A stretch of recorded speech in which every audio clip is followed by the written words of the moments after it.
আসসালামাইকুম বন্ধুরা, সবাই কেমন আছেন? তো আমরা দেখতে দেখতে রমজানের শেষ চলে আসছি।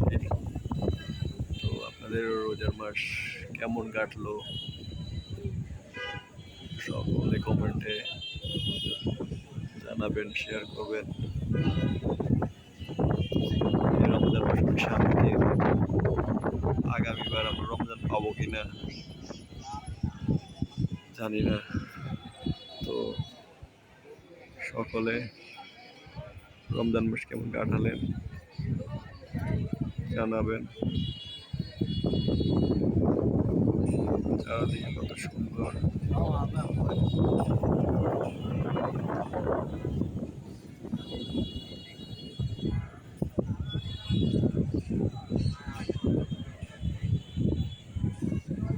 আল্লাহ হাফেজ বন্ধুরা।